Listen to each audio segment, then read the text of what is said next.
welcome back to part two. I'm joined again by Katie Byard and Sophie Gosling of Recolo for a second, sort of series of interviews. So, Sophie, we'll start with you. You mentioned in recent correspondence that the nature of the therapeutic relationship in the current climate, particularly with elements of rehabilitation being provided remotely, is something you're focused on as an organisation. Could you say something about this, perhaps focusing on differences between new and existing clients?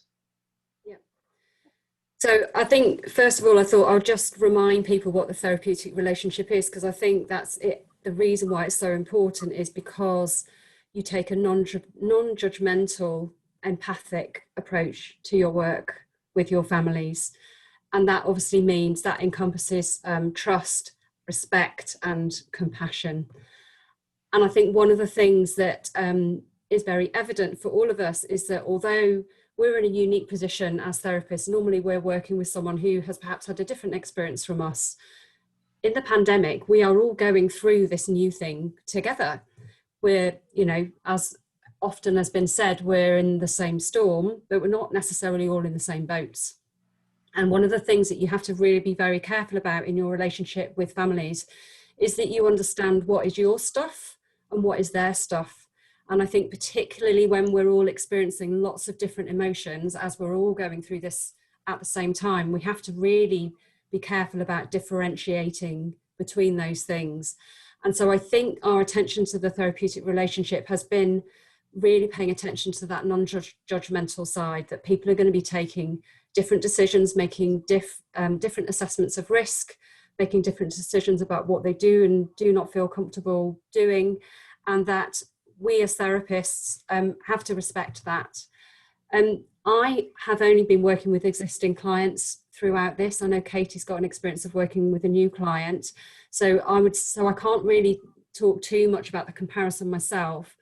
For existing clients, maintaining that therapeutic relationship has been really quite straightforward and very easy, but I think the huge difference has been that there's suddenly been this blurring of the boundaries between us all going, gosh, this is weird, oh, this is something that we're all experiencing, and suddenly you're starting to talk a little bit more about your own emotions and your own reactions and your own experiences, whereas perhaps, usually those are very much things that you don't share particularly. Yeah. I don't necessarily think that's a bad thing. I think it shows that you're human. It shows that you're showing that, this is tough for everybody, that you're not kind of got in this bubble where you're not affected by it.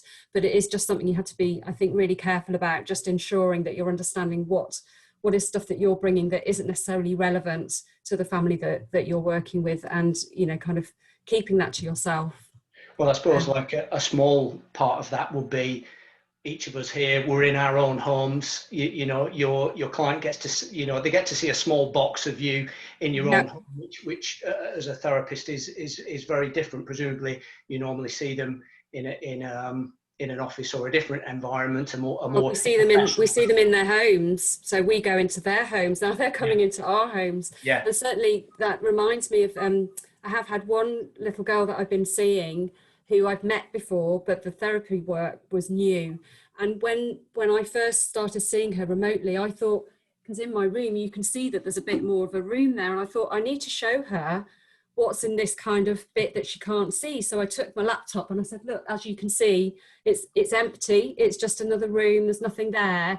And it was just it's little things like that where you think, gosh, you just have maintaining that confidentiality and the confidence. And I said, look, there's the door, it's shut behind me, all those sorts of things that you perhaps wouldn't have to be as explicit about, have just been part of those conversations to make people feel safe and that they can trust you.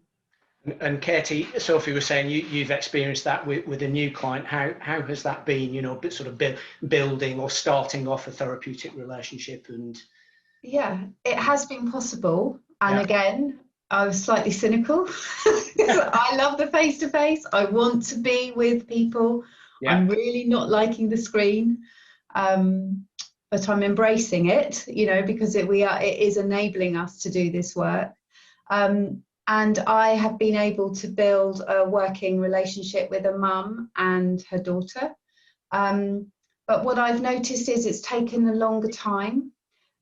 We've had to be much more explicit, just as Sophie said, about the rules of engagement. You know, what is it that we're expecting to do in this space? And is it the same as you would expect to do when you were in the same room as that person? And with the mum especially, we've had a lot more conversations about the rules, you know, and about emotion as well, and that's okay, you know. And with the young person, because I haven't done any cognitive assessment, I've done absolutely nothing. I work really hard to find those little connections. So those things where she and I could have a moment of joining in a conversation about something which we both knew something about, and that created some of the space that we needed to feel comfortable with one another. And yeah, it is possible, but everything, I think, working remotely, your goals are just much smaller, and you have to work a lot harder. You do have to work a lot harder, and the sessions are much shorter as well. You can't do as much because everyone gets tired. Yeah, it's tiring in a different way, isn't it? So much screen time. Yeah. On your website, you say it's important that advances and new knowledge in neuroscience are properly translated into innovations in practice. So, Katie, could you talk us through an example of a specific advance in neuroscience in recent years, how that's been properly translated into practice, specifically translated into an innovation in practice? Yeah. When I saw this question, John, I gulped. I have to be really honest, because you know, for us as an organisation and as psychologists, this is an absolutely driving aspiration. We read papers about either interventions or about brain development, and we're immediately pinging, thinking, what does this mean for our clients? What does this mean for the client group that we're working with? And that there is, in terms of the neuroscience about brain development, there is a huge amount going on. Just papers are being churned out all the time about how brains are developing, the pathways between different areas of the brains, and what that means in terms of function, how that translates into behaviour, but also in terms of how a brain develops and what we would expect to see at different points in time. And we, as an organisation, have a real heroine, Sarah Jane Blakemore. She's a professor, and she's been working in neuroscience and advanced neuroimaging of adolescent brains for a really long time, and she's written some beautiful papers and beautiful books on the adolescent brain and how that translates into this more impulsive, risk-taker, nocturnal creature that is very different from that 10 and 11-year-old, and very different from the young adult that they're going to be at 22 and 23.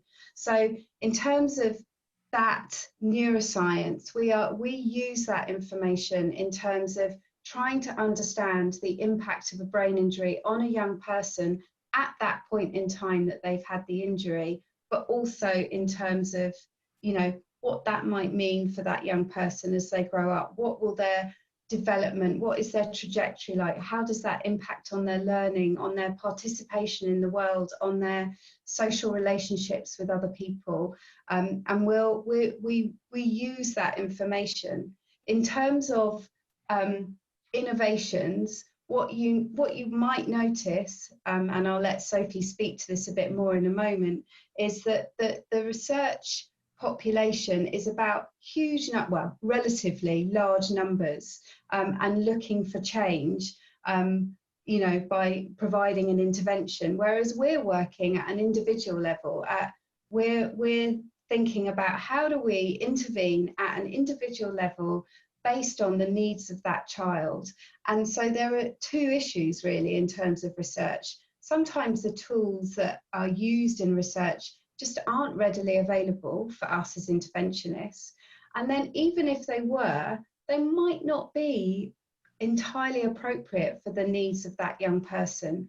So we work with our research colleagues, and we are looking constantly for ways to innovate and to bring that innovative practice into what we do, but we're generally informed by it rather than using it, because it's not that readily available to us as clinical psychologists right now. Yeah.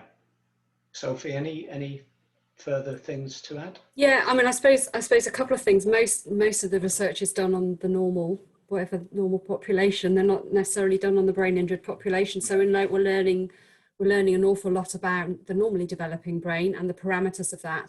But of course, the results, even when you see those beautiful slides of brains developing, they're aggregated, you know, they're averages. And when you look at the charts, you're seeing the confidence intervals really quite broad. And so if you took one individual brain, you're not going to see them go exactly the same way as the research says it is. There's lots and lots of individual variation and individual differences. And I think that's really key for us. And obviously in the brain injury world, we all know that every child is different, and the context within which they grow up, their brain is growing up in a context and an environment and a social environment.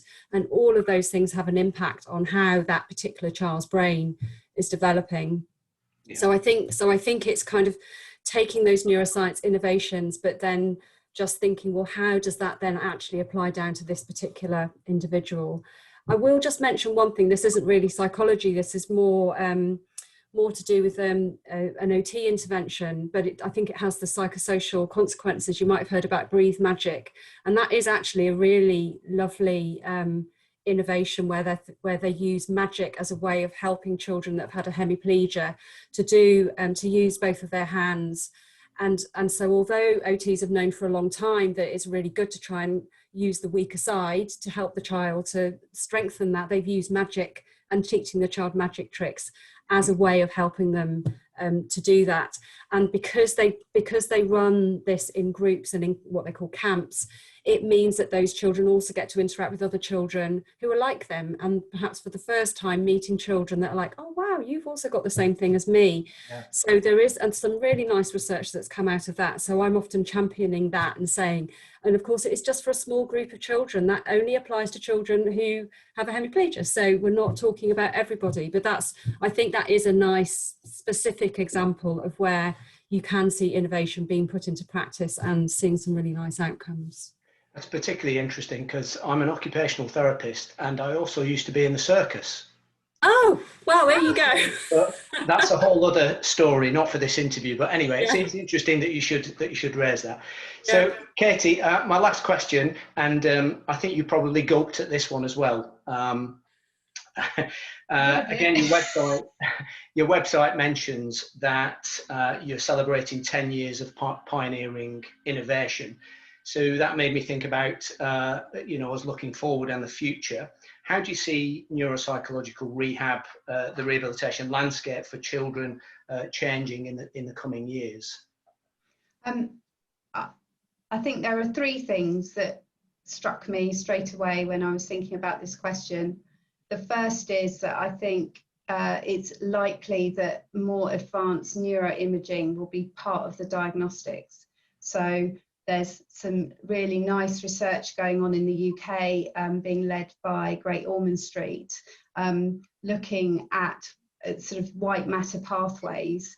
And you can only see that when you're using much more advanced neuroimaging. And of course, with a lot of the diffuse brain injuries that we're seeing after a traumatic incident, to an insult to the brain, it would be great to be able to have more information about what has happened to a brain after a physical insult such as a traumatic injury. So that's one thing. The second thing is COVID has really sped up technology, and I think we will be, as neuropsychologists, providing more of the interventions that we offer face-to-face, remotely, and I think it's going to be delivered maybe in a slightly different way, a more automated way as well. That seems to be one of the other things.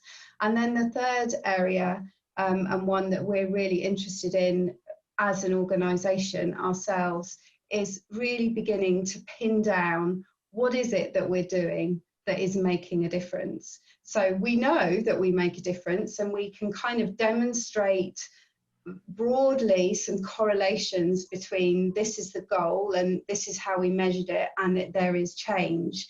But in terms of that, the components of rehabilitation that really make the difference, what is that? And as an organisation, we're really challenging ourselves to begin to answer that question, and think about how we can do that through our own audit cycles, but also through, you know, kind of working collaboratively with our researchers. Yeah, and I would just add to that, I think there's there's two sides to this. There's the practice-based, there's the evidence-based practice, which is where you've got research that says this intervention works, and then you apply it into clinical practice. And then you've got practice-based evidence, which is where we're experiencing change, we're finding things that are working, and we're saying this is the evidence that it works on an individual basis. And I think what I'm hopeful for is that we start to be able to marry those two things, and that we start to be able to really build a good evidence base of what works for children. And as Katie says, we know through our own service evaluation that we are making a difference, because we do measure outcomes and we do look at goals and we can see the progress. But trying to tease out, so what is the real key thing that's made the difference here, is the challenging thing, because children are often having so many different interventions all at once. And they're all needed all at once. So you can't just say, we're only going to do this for a bit, and then we're only going to do that for a bit. But that would be my hope, is that we get much, much better at being confident about, you know, what are the vital components of the rehabilitation. So yeah. Great. Well, that's it. Thank you very much to both of you. It's really fascinating, both the interviews that we've done, and much appreciated. And thanks for taking the time to do them. Pleasure.